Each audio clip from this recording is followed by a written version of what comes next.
Genshin really needs to stop this practice of secretly dropping lore-dense books during filler patches. Like, last time we got khaenri'ah, and this time we got Men of Lithin. These books are actually kind of similar to each other in that they both heavily reference some real-world literature without directly copying their inspiration's respective plotlines. And they're also both books about khaenri'ah. Now, given how important khaenri'ah wound up being to our understanding of khaenri'ah and some of Teyvat's ancient history, I think it's important that we spend some time talking about the Men of Lithin, as I believe it'll have a similar impact. So that's exactly what we're going to do today. We're going to start things off by talking about each source of inspiration for the Men of Lithin and follow that up with a theory that goes a little off the rails, even by my standards. I mean, that is kind of par for the course on this channel, but hey, at least you know this video won't be boring. So I ask you, if the video is not boring, then why would you watch it on a boring browser? Why not watch it on a not boring browser like the sponsor of today's video, Opera GX? Now, when I think exciting and browsers, I usually think about mixing things up a little bit, and that means customization. Now, customizing the look and feel of your browser isn't anything new, but Opera GX takes it to a whole nother level with GX mods. These let you customize everything. Want new wallpaper? Well, they've got tons of free static and animated options for you to choose from. You might even find one of your favorite characters in there. You can also spice things up a bit by customizing your audio. Add background music to your speed dial, or add some custom sound effects to play along as you type, or even when you open and close browser tabs. You can also pick new splash screens that play whenever the browser opens, select your own font styling for the browser's interface, or pick out some custom icons. And if you're really feeling spicy, then you can play around with some shaders. These will give you some real special effects. And if you're not sure where to start, check out the GX Store's selection of high-quality free mod presets. Just click the mod button from the sidebar, then click the plus button to add a new mod, and bam! A browser customizer is at your fingertips. Opera GX has a lot of other cool features like video pop-outs. These allow you to keep the video or stream playing in the corner while you continue to browse with one simple click, or you can just have all videos do it automatically. I'm a one monitor type of gal, so the freed up screen real estate is pretty neat. And don't worry about that pain of switching browsers. Opera GX has a really easy tool where you can transfer over all of your bookmarks and browsing history in just a couple of clicks. You don't even have to worry about losing your extensions because the browser is compatible with every Google Chrome extension. And if that all sounds good to you, then you can use my link down below to download Opera GX today and say goodbye to boring browsers. A huge thanks to Opera GX for sponsoring this video, and now, without further ado, timestamps, spoiler warnings, citations, attributions, and links to related content can be found in the description box, while post video notes and corrections, if any, will be in the pinned comment. Okay, let's kick things off by summarizing the plot and potentially important lore bits found in the book Men of Lithin. Men of Lithin is about a technocratic civilization that's powered by a golden liquid energy source called Lithin. This civilization is very technologically advanced, hence technocratic, and relies heavily on Lithin. But the supply of Lithin is fiercely controlled by a select few elites, the Technocratic Assembly, who also control the technocracy. Their greed has caused conflicts to erupt between major cities, resulting in a military arms race. So basically, the threat of war looms on the horizon, but people are kind of just carrying on as if nothing's wrong. That seems pretty true to real life. Now, the unenlightened appear to have a base of operations in a local church, so the detective and their associate Akra stake out the church for about 3 weeks, looking for the perfect opportunity to break in and investigate this mysterious cargo the unenlightened are transporting through their hub. The perfect opportunity finally arrives, so the detective enters the church only to find it completely dark inside and full of metal vats that reek of formaldehyde. They get spooked by an erratic blind man and bolt for the door, taking one of the vats with them, but when they're finally outside in the church's courtyard, Akra stops them. But Akra no longer looks human. He's now a monstrosity, a figure caught somewhere between a skeleton and a machine, and he calls the detective an unenlightened one, despite the detective not being one of the insurrectionists. Akra proceeds to explain what's going on. He leads the detective back into the church and opens one of the metal vats to reveal what appears to be the nervous system of a humanoid reptilian hybrid figure, and he calls it a human, the last specimen of its kind. He continues and says that a long time ago, the world was polluted by a toxic substance that made it inhospitable to humans. The few humans who survived the disaster abandoned their bodies and converted their consciousnesses, or essence, into pure energy now known as Lithin, and they stored this Lithin in vaults underground. They then developed a new human-like species that could survive on the surface in hopes that over time, this new species would perform bioremediation and make the surface habitable for true humans once again. And once these false humans fulfilled their responsibility, they would then wipe themselves out in a calamity of their own making, and the true humans would emerge from the Lithin underground. Now, some of these original humans didn't want to melt down and join the collective consciousness made of Lithin, and they decided to retain their individuality and reincarnate alongside false humans. These original humans in false bodies were called the Unenlightened, and the detective and Akra are both unenlightened, which is why Akra looks like that. In fact, the detective was actually the leader of the Unenlightened, although they were completely unaware of this fact up until now because they just inhaled the gas of ignorance when they went inside the church, and that cleared the fog of reason that prevented them from remembering the past and seeing the truth for what it really is. This fog of reason is what you call this weird substance that gets produced by some sort of special gland inside of the brain of all of the unenlightened, not just the detective, as an FYI. And that's basically the book in a nutshell. While it's very difficult to ignore the fact that Men of Lithin has a lot of themes and concepts that's taken directly from Evangelion, HoYoverse just really likes Evangelion and has given us plenty of opportunities to talk about its influence, so I think I'm gonna just skip over that particular influence and move on to the 3 other sources of inspiration that the Men of Lithin has, because those are a little less common. So if Evangelion is inspiration number 1, let's move on to inspiration number 2, which is Metropolis. Specifically, the 1927 silent film Metropolis. This is a really important film historically because it was among the very first sci-fi films ever made. So it had an incredible influence on how sci-fi developed over time. And the reference itself is totally obvious. Like if you look at the cover for the Men of Lithin and you look at the poster that was promoting the movie Metropolis, it's kind of hard to say they're not at all related. Now I know the Men of Lithin has a half android, half woman on its cover, while the Metropolis movie poster just has the android. But this is actually a reference to the plot of the movie. And for the record, I watched the whole thing, all 3 hours of black and white madness, and to be honest with you, the plots of Metropolis and the Men of Lithin don't really have much to do with each other. But I do think there are a couple of reasons as to why this movie is being referenced here. So Metropolis imagines a world where the elites live in a luxurious walled garden, while the labor class lives in squalor underground and slaves away at machines during the day. The story begins when the son of the president of the city ends up falling in love with this one woman named Maria. Maria belongs to the labor class, and the people view her as a sort of savior, like a holy figure that gives them hope in really dark times. And there's a lot of religious symbolism in here, like with her name and also the story she tells about the Tower of Babel, which is a story that's kind of referenced throughout the plot, especially later on when the Lady of Babylon shows up. But the president hates this situation. He doesn't want his son, who is an elite, to be infatuated with this lower class woman. So he pays a visit to a former friend of his, who is an exiled scientist. They had a falling out because they both fell in love with the same woman, and the president actually got the girl in the end. The scientist was not happy about it, and so when the president shows up, he boasts that he has created a robot who can pass for a human, and he intends to turn this robot into the president's wife so that he can have her for himself. But the president manages to coerce the scientist into making the robot look like Maria instead of his wife so that he can drive his son and Maria apart. The scientist complies, but instead of driving the lovers apart, Robo-Maria incites chaos in the labor class, which results in a violent riot that floods the Undercity and causes all of the machinery to explode. Classic doppelganger story. And it has a pretty optimistic ending where Maria's robotic imposter is eventually defeated, the lovers are reunited, and the two classes begin talks of change, I guess. Honestly, if you can sit through a 3-hour silent film, this movie is a wild ride from start to finish. But the main takeaway here is twofold.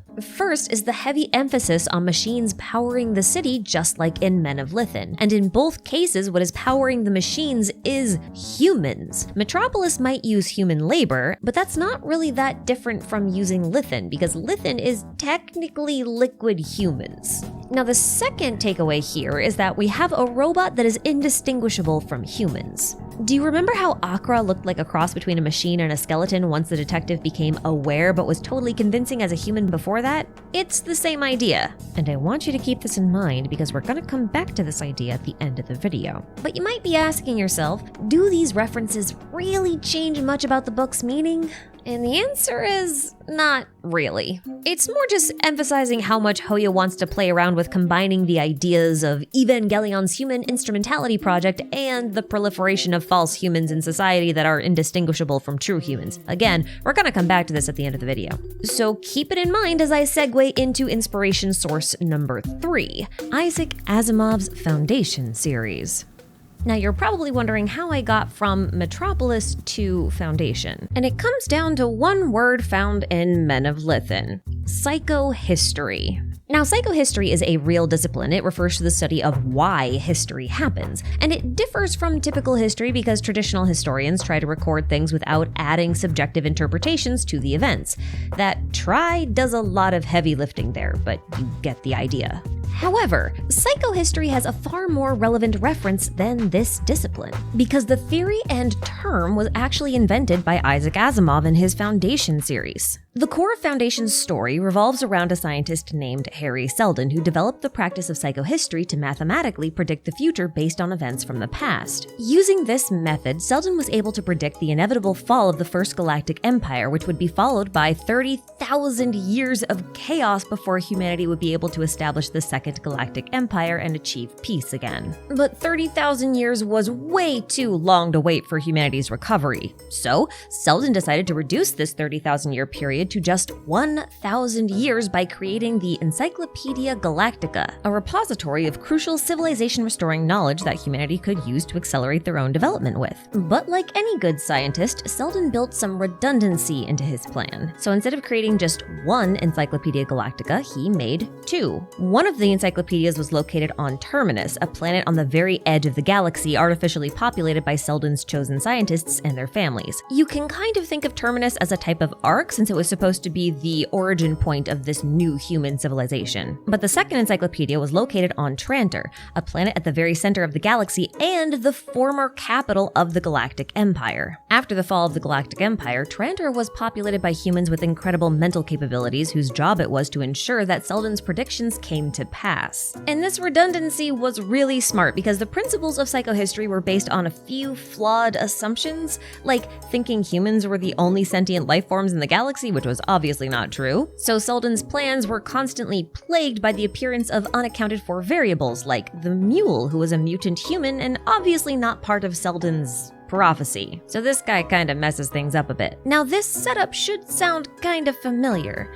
I mean, we have a lonely ark-like planet with a giant repository of knowledge bound by the laws of prophecy with an unforeseen traveler potentially disrupting the Overseer's perfectly pre-planned future for humanity. It sounds like Genshin. The word Tevat can be used to mean ark in Hebrew, and the Encyclopedia Galactica's role as a repository of humanity's knowledge is a similar one to the role Irminsul plays as a repository of humanity's accumulated history and current knowledge. And let's not forget how Irminsul is connected to Tevat's fate. After all, ley lines are Irminsul's root system and can be woven with the loom of fate. And we know that Tevat's current system of fate was put into place by Tevat's current overseers in Celestia. And what is fate but the prediction of a fixed future outcome? And speaking of fate, as an additional layer of security that humans would stick to the plan, Seldon identified a series of critical moments, turning points, and disasters that would occur in the future called Seldon Crises. He also created the Time Vault, a device that would unlock after each Seldon crisis and play a holographic message he pre-recorded explaining the significance of the event and how best to proceed. That makes him a kind of overseer of sorts.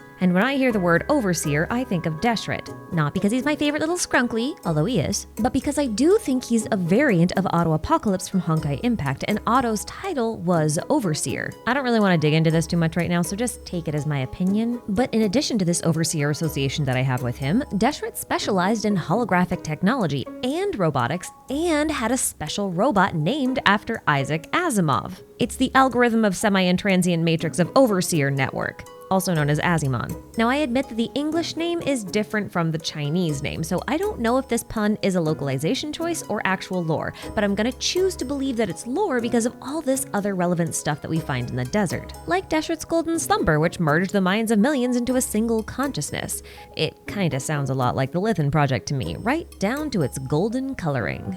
And I do wonder if this whole people melting down into one collective consciousness goo isn't just an Evangelion reference, but also a reference to the Foundation series again. Because in one of the later books, we get to visit a planet named Gaia, and every single life form on Gaia has merged into a single consciousness that wishes to merge with the rest of the galaxy. And this is considered an option for saving humanity in some ways. Coincidentally, Kaia's Japanese name is Gaia, and theorists of all languages have always found this localization choice to be a bit odd. Because Gaia is not a transliteration of Kaya, but if you think about this in terms of Foundation, it starts to make a little bit more sense. Because much like the planet Gaia, Kaya is theoretically one of khaenri'ah's last hopes. But while we're still talking about the book Foundation, a friend of mine pointed out that Hari Seldon's first name, Hari, is spelled H-A-R-I, not H-A-R-R-Y.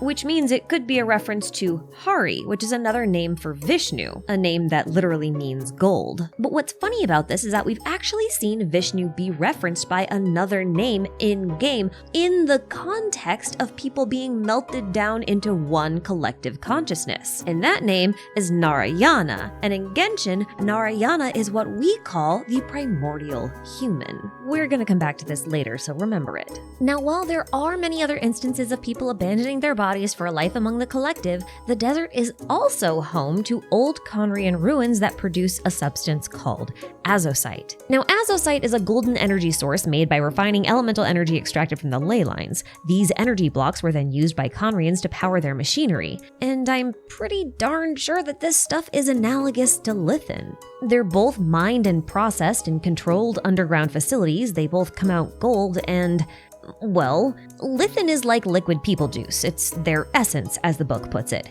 And technically speaking, so is the stuff inside of the ley lines. Whenever someone in Teyvat dies, their souls enter the ley lines. They melt down into ley line juice, which is a blend of blue memories and gold elemental energy. Now, azosite is explicitly said to be refined elemental energy, and while I don't quite know how to reconcile what I'm about to say, I do want to point out that we have two types of ghosts that appear in Teyvat. We have blue ghosts, and we have gold ghosts. And it kind of seems like blue ghosts are mostly just made up of memories. You know, like Istaroth's Eidolons or Sin Shades. But I think gold ghosts are actually supposed to represent the true form of the soul. Now, if elemental energy and memories both flow within the ley lines, which they do, and khaenri'ah is explicitly extracting elemental energy to make their azosite, and azosite is gold, then the elemental energy that they're extracting is actually the souls of the people who are inside of the ley lines, which would make azosite quite a bit more similar to Lithin than I would care to admit. And just to prove the point, Romurian golems were made by infusing stone bodies with golden ichor, which is like golden blood. And since these golems were basically statues possessed by the souls of Romurians, well, that would lend credence to the hypothesis that the golden elemental energy that gets extracted and refined into azosite is indeed made from someone's essence or soul, just like Lithin. Because, you know, souls in the golems, souls in the ley lines. And when it really comes down to it, putting disembodied people into robotic or false bodies is pretty on theme for Genshin in general, and they even did it in the Men of Lithin. For example, the technocracy developed automated tilling machines that revolutionized farming. Now that should evoke the mental image of a tractor or something, but field tiller is the code name for khaenri'ah's ruin guards. And speaking of khaenri'ah, I think now is a good time to talk about our final source of inspiration for the Men of Lithin, the Lovecraftian mythos.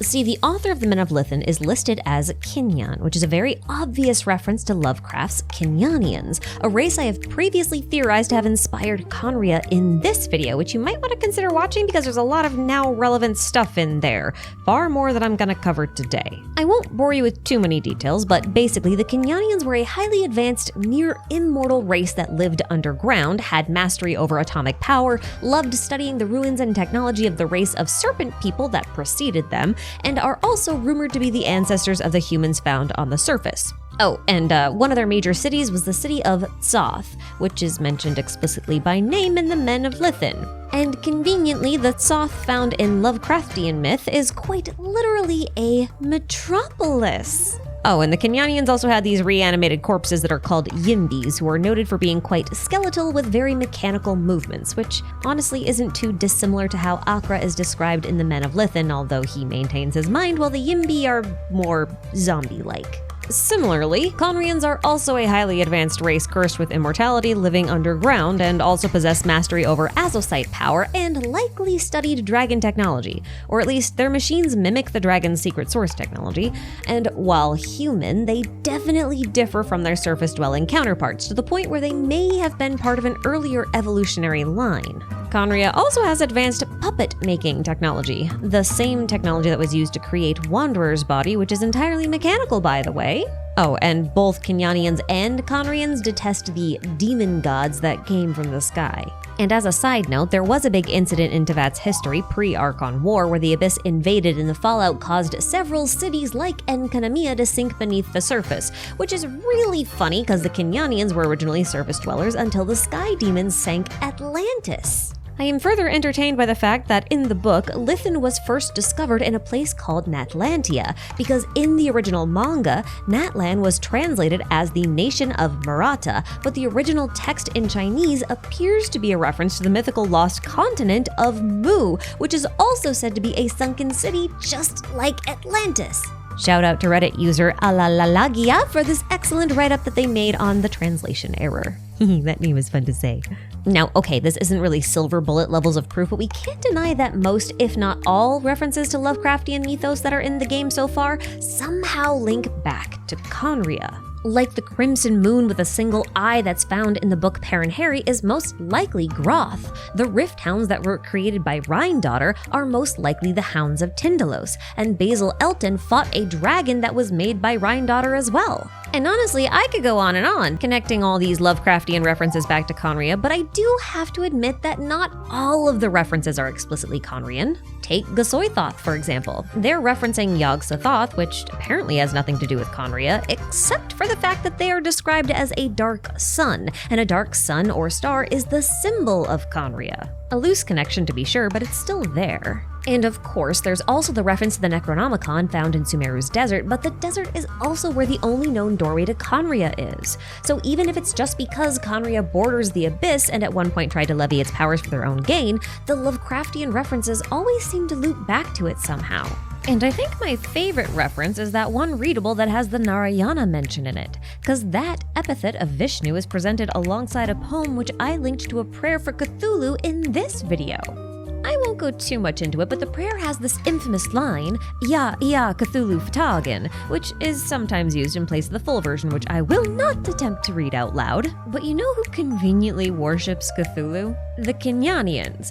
They claim that Cthulhu was the one who brought them to Earth from beyond the stars. And you remember how I mentioned that the Kenyanians loved studying the serpent people? Well, I kinda touched on this already, but do you guys remember what project Rhine-Daughter was last said to be working on? This was a really long time ago, so I don't blame you if you don't remember, but it was called the Primordial Human Project. And if this project is named correctly, then it appears to be a project focused on creating or studying the primordial human, which could in fact be a reference to the original human that we find in the book Men of Lithin.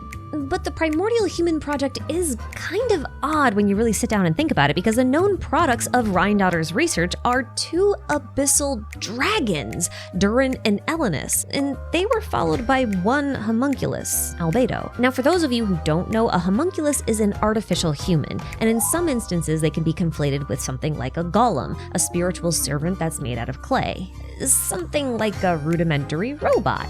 So it's safe to say that a homunculus isn't exactly the same as a normal human. And in fact, Albedo is like hundreds of years old, which is also not normal for a regular human in Tevat, so it's very likely he has some biological differences. But you really gotta wonder why Rhine-Daughter's attempts at making humans first resulted in dragons, especially when the true human from the Men of Lithin has reptilian features. I mean, does this not suggest that dragons and humans at least share a common ancestor? because that is where I'm going with this. And this is not a new theory from me by any means. I think I've pitched it in a bunch of different videos, most notably in this one that I made about visions. And what do visions have to do with the Men of Lithin? Well, my hypothesis was, and still is, that visions are technically dragon pearls. Like most Chinese dragons, for example, possess a flaming pearl that contains all of their knowledge and power, and it's possible for someone to become a dragon merely by possessing a dragon's pearl. Now note that dragons are naturally elemental, or at least they appear to be currently possessing bodies made out of pure elemental energy. Which is kind of fascinating in context, because technically speaking, the first descender was the one who created the system of elemental energy that we're familiar with today from phlogiston. And phlogiston was the original power that belonged to dragons. Now, if you consider the fact that visions grant elemental mastery, and the elements came from phlogiston, and phlogiston is closely related to fire and flames and heat sources and that kind of thing, it's very, very, very easy to link visions and their power over the elements to the flaming pearls of dragons. Also, apparently the word dragon is derived from the Greek word drakon, which means serpent. But drakon is thought to have its roots in the word durkamai, which means sight. Meanwhile, visions are named after sight, and in Chinese they're even called the eye of God, and eyes are how you see things. And before you say anything, yes, I know that vision granting has to do with any Archon, or rather anyone who has access to a divine throne, sharing their mastery with a chosen individual. But note that divine thrones originally belonged to dragons, and are therefore related to their power. And seeing how Archons have no choice over who gets a vision and who doesn't, that kind of implies that they're not given based on merit or special aptitude. In fact, visions are actually described as external organs. And I wonder if visions are actually serving as some kind of marker or limit on the unenlightened. Because like in the book, the unenlightened all had a gland in their brain that changed their perception of the world. In other words, it changed the way they saw things. So if they see things differently, then that changes their sight, which is related to a vision. And if the gland in the book prevented them from seeing something, then perhaps there's something about the vision that also serves as a sort of limiter. Or perhaps the casing on a vision is serving as a sort of limiter. A shackle, if you will. But if that holds up and vision bearers are sort of like Tevat's version of the unenlightened, then that would imply that at some point in Tevat's history, original humans were mixed in with the melted down new humans, and those humans manifest as allogenes, vision bearers. And this could also explain why elemental life forms like adepti, yokai, and gods of all kinds can also manifest a vision despite not being human. Now, this logic might feel a little bit wonky at first, but stick with me for a second. Xianyun's character story suggests that elemental life forms like herself manifest directly from the elements, which, in my opinion, sounds a bit like a dragon.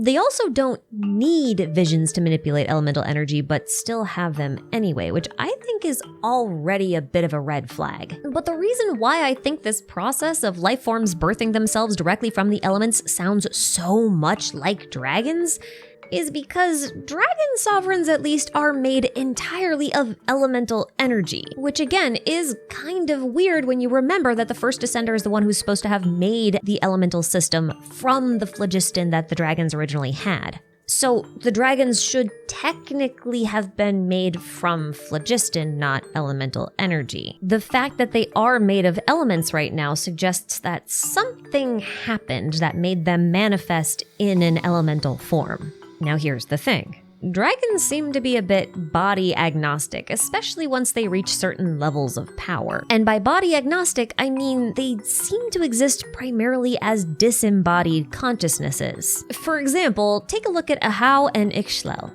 Both of them are high-ranking. They identify as dragon lords, and both of them lack proper bodies, but they still continue to exist as consciousnesses capable of creating or possessing any form. From statues to humans to handcrafted phlogiston or elemental figures, it doesn't really matter. They seem to be very flexible about what they can inhabit. So it's also possible that prior to the first descender, dragons were technically made out of something else. And after losing the war, maybe they had to rebuild new forms for themselves. And it just so happened that elemental energy was there, so they made their bodies out of elemental energy. So okay, dragons are kind of like these spiritual entities. They don't really have a true physical form. They just make whatever suits them. Following that logic, you could argue that elemental creatures like Xianyan, Xiao, and Miko were originally weak consciousnesses that elemental energy congregated around until there was enough to form a body. And as far as the ability to possess like an inanimate object or a pre-existing body goes, we do have instances in Inazuma where weak consciousnesses possess inanimate objects. Take this young yokai spear from the Mikawa Flower Festival. It's literally the perfect example. Or this yokai from the Test of Courage event. She started off possessing an object, but eventually was able to create a whole humanoid form. And while we haven't seen it in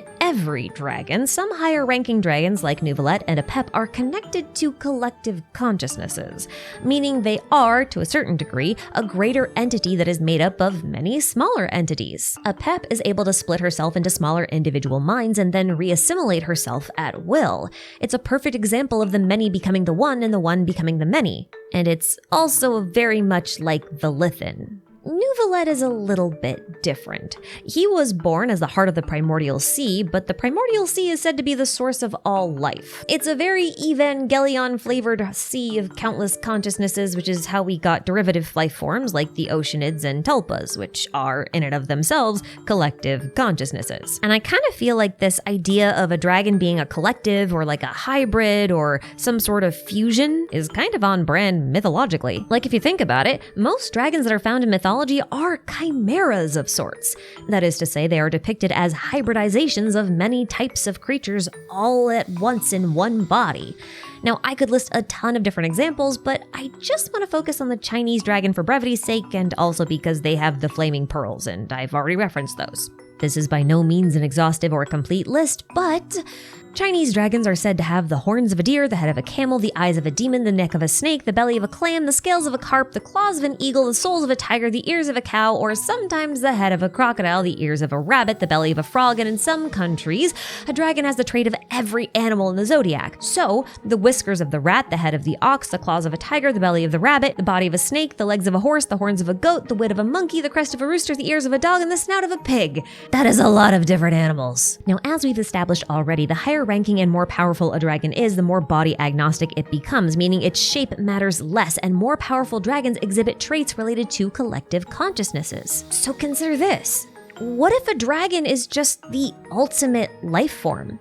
And by that I mean, what if dragons are the inevitable shape that you get when you combine many life forms into a single life form? Like a collective consciousness chimera. Wahakluhun Ubakan does say that evolution has always been the domain of dragons, so it would make sense if they could control their ability to go forward in evolution and also backwards in evolution. That would be them splitting into smaller parts and then reassimilating into a bigger part. But it also means that at their core, dragons have already reached the end of their evolutionary line. And that could be why he sought hope for the future in humanity. But given that the Men of Lithin suggests that humans and dragons were once related, and Rhindotter's attempts at making humans started off by making dragons, then I can't help but feel that the primordial human is actually the origin of the chimeric dragon. Which puts Neuvillette in a fascinating position because he was once a dragon sovereign, but lost both his power and his original body and could only exist as a consciousness for thousands of years. But once he was able to be reborn 500 years ago, or at least form a new body, he found himself stuck in the shape of a human. So, riddle me this. Is it possible that he cannot turn into a complete dragon because he's actually lost all of his other bits? Like, if we compare him to Apep, is it possible that he just split into too many fragments until there were no other fragments to form a collective and he's just left as himself? And his original self is a human, and maybe he was just a dragon for so long that he forgot, and so did everybody else. Which does make me wonder if the primordial sea is actually what's left of Neuvillette's original body. Because again, look at Apep for a minute. Her little fragments considered her home, and they said that she had promised them that one day they would be able to be reborn in the promised land. I'm obviously paraphrasing a little bit, but Nouvelette says that all life came from the primordial sea. But is it possible that it's just all life in Fontaine came from the primordial sea? Like that was just his domain, so all life there technically came from his body? That he, much like Apep, was actually just birthing new life forms by splitting off fragments of himself, allowing the many to become individuals again? And if I'm right about that, then maybe the reason why Rheindotter was only able to make dragons before she was able to make albedo is because the dragons were like the unrefined mass, the source material that we know of as Nigredo. The mass, the many. And it was only through refining these draconic masses and removing the outer layers and fragments that she was able to reveal the final original form. And that's how she got albedo. And if that is the case, and dragons are chimeras of other life forms centered around the original humans, then could it also be that the atavistic traits that are present in characters like Shilonen and Lynette and Kachina are actually evidence that their essence was once mixed with that of other species within the dragons? Maybe each dragon is technically their own arc, and it wasn't just humans being preserved in each arc. Maybe it was a whole series of different animals and species. And maybe the original humans who turned themselves into dragons for the sake of the future of humanity had their own plan and idea for the future. And that plan was interrupted by the first descender for one reason or another. And that first descender introduced this system of fate. And perhaps the reason why they implemented this system of fate was so that they could lead humanity into the best future possible. But part of me wonders if this recurring theme Genshin has of changing one's destiny or going against fate itself is alluding to the fact that people don't want their future to be chosen for them, even if it is objectively the best future they can have. Maybe Men of Lithin calls those who reject the current state of the world as the unenlightened because they reject a system that was labeling itself as their only source of salvation. And I'm very curious about what all of this could possibly mean regarding what happened with khaenri'ah, because they're a whole race of potentially unenlightened individuals who want to defy fate and choose a future for themselves. And we know that the power of a descender is likely needed to make that happen. But consider this. Is it not possible that the traveler isn't actually a twin? Is it possible that they actually traveled alone and landed in Tevat, only to be discovered by the khaenri'ahs? Could it be that the khaenri'ahs then split the traveler into two and placed one of those consciousnesses into a puppet body much like Wanderers, with the goal of using this shadow traveler in their plans to fight the gods and defy fate? Could that be why the Abyss twin isn't considered a descender? Because honestly, that would be the most perfect parallel to Metropolis. You've got the savior of the people who gets replaced by a false version of themselves, and then that false version leads to a violent uprising against the powers that oppress them. That is straight up the plot. Now, Hoyo has been dropping deep lore at breakneck speed lately, so we are bound to get some answers sooner rather than later. So, perhaps now is a good time to conclude this analysis of the Men of Lithin. Full disclosure, I had a very different plan for what I wanted to write when I started this script, but I was also playing Star Rail at the same time, and I was doing this one quest called the Golden Scapegoat, and it just struck me as so very Genshin, and also so very Men of Lithin. See, on the planet of Amphorius, there are these big titans that people call gods, and then there's a group of regular humans that are trying to steal the hearts of these gods in order to become gods themselves. That's like the premise of the whole planet. And if you place titans with dragons, you have a very similar scenario to Genshin as far as Men of Lithin is concerned. But this one guy in the Golden Scapegoat quest thinks that all humans were once titans and have just forgotten about it, and thus their titan senses have atrophied over time. So the best way to figure out the truth of one's nature is to explore the one sense that humans have no control over, and that is dreaming. Which again makes me think of khaenri'ah and those who dream of dreaming. And also, the puzzles you have to solve to unlock this quest involve you attempting to light up the world while your shadow twin follows your movements. It kind of reminded me of Genshin's twins. But on the topic of Star Rail, the Men of Lithin mention this one gland in the brain that produces a fog of reason that prevents the truth from being perceived. Star Rail actually has a cosmic god-like figure called Methus who uses the fog of thought to do the exact same thing. On another note, it's also funny to me that Asimov named his arc-like planet Terminus in Foundation because in Star Rail we have another Eon that's named Terminus, and Terminus moves backwards in time. Now, I am by no means trying to connect these two games directly, although the appearance of Celestia in Trivi's trailer sure is something. But I think the thematic parallels are interesting enough and definitely worth paying attention to. Now, I'm very curious to hear what you guys all think about the Men of Lithin, so please don't forget to share your thoughts with me in the comments. For now, though, I'm off to suss out some new lore, so thank you all so much for watching, take care of yourselves out there, and I'll catch you all in the next one. See ya!